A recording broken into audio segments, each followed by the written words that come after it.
Hello and welcome back दोस्तों, स्वागत है आपका थॉट्स विद ऋषि में।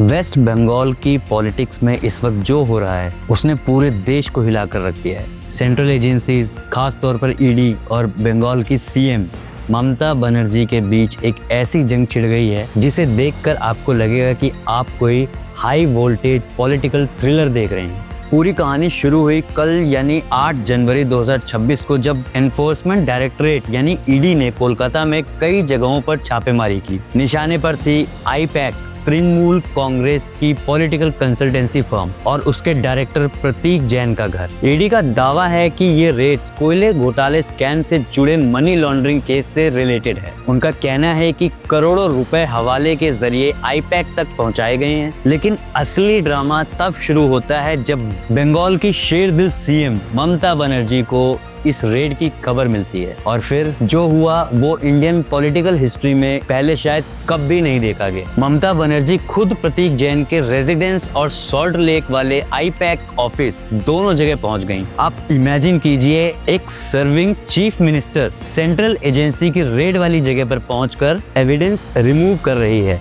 ईडी ने कलकत्ता हाई कोर्ट में बाकायदा पिटीशन फाइल की है। उनका आरोप है कि ममता बनर्जी ने इन्वेस्टिगेशन में सीधी रुकावट डाली है। ईडी का क्लेम है सीएम वहां से एक ग्रीन फाइल, एक लैपटॉप और प्रतीक जैन का मोबाइल फोन लेकर चली गई। ये सब इस केस के इम्पोर्टेंट एविडेंस थे, ऐसा ईडी का कहना है। और तो और बंगाल के डीजीपी राजीव कुमार और कोलकाता पुलिस कमिश्नर मनोज वर्मा भी उनके साथ स्पॉट पर मौजूद थे, जिस पर ईडी ने गंभीर ऑब्जेक्शन लगाया है। लेकिन ममता बनर्जी भी कहां चुप रहने वाली थी। उन्होंने इस पूरे एक्शन को पॉलिटिकल वेंडेटा और बगलरी करार दिया है। उनका स्टैंड क्लियर है। बंगाल में 2026 असेंबली पोल्स आने वाले हैं। ममता का एलिगेशन है कि अमित शाह के कहने पर ईडी उनकी पार्टी की इलेक्टोरल स्ट्रेटेजी, कैंडिडेट लिस्ट और SIR special intensive revision data चुराने आई थी। उन्होंने होम मिनिस्टर अमित शाह को नास्टी और नॉटी कहा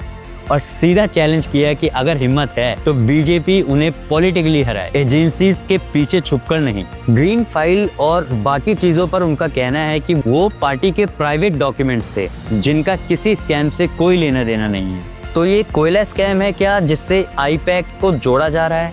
ये 2020 का कोयला स्कैम है जहां ईस्टर्न कोल्ड फील्ड्स लिमिटेड की खदानों से इल्लीगल तरीके से कोयला निकालकर बेचा गया। मेन अक्यूज्ड हैं अनूप माझी उर्फ लाला। ईडी का एलिगेशन है कि इस स्कैम का 10 करोड़ से ज्यादा पैसा हवाले के जरिए आईपैक तक पहुंचाया गया, और इस पैसे का इस्तेमाल टीएमसी ने 2022 के गोवा इलेक्शंस में आईपैक को कंसल्टेंसी फीस देने के लिए किया, ऐसा ईडी का दावा है। अब ये पूरा मामला कलकत्ता हाई कोर्ट में है। ईडी ने जस्टिस सुब्रा घोष की बेंच के सामने मांगा है कि ममता बनर्जी और उनके साथ आए पुलिस ऑफिसर्स के खिलाफ एविडेंस डिस्ट्रक्शन के लिए एक्शन लिया जाए। दूसरी तरफ आईपैक ने रेड्स की लीगैलिटी को चैलेंज किया है। और सुनिए, बंगाल पुलिस ने भी ईडी ऑफिशियल्स के खिलाफ थेफ्ट और क्रिमिनल इंटिमिडेशन की एफआईआर रजिस्टर की है। प्रतीक जैन की वाइफ ने शिकायत की है कि ईडी ने उनके घर से ज्वेलरी और पर्सनल पेपर्स चुरा लिए हैं। मतलब ईडी पर भी काउंटर एफआईआर। और इस सब के बीच आज ममता बनर्जी ने कोलकाता में जादापुर से हजरा तक एक मेगा प्रोटेस्ट रैली निकाली है। उनका कहना है कि बीजेपी सेंट्रल एजेंसीज का गलत इस्तेमाल कर रही है, खासकर एसआईआर डेटा और इलेक्टोरल रोल्स को मैनिपुलेट करने के लिए। तो दोस्तों, ये है वेस्ट बंगाल में चल रहे इस हाई वोल्टेज पॉलिटिकल ड्रामे की पूरी कहानी।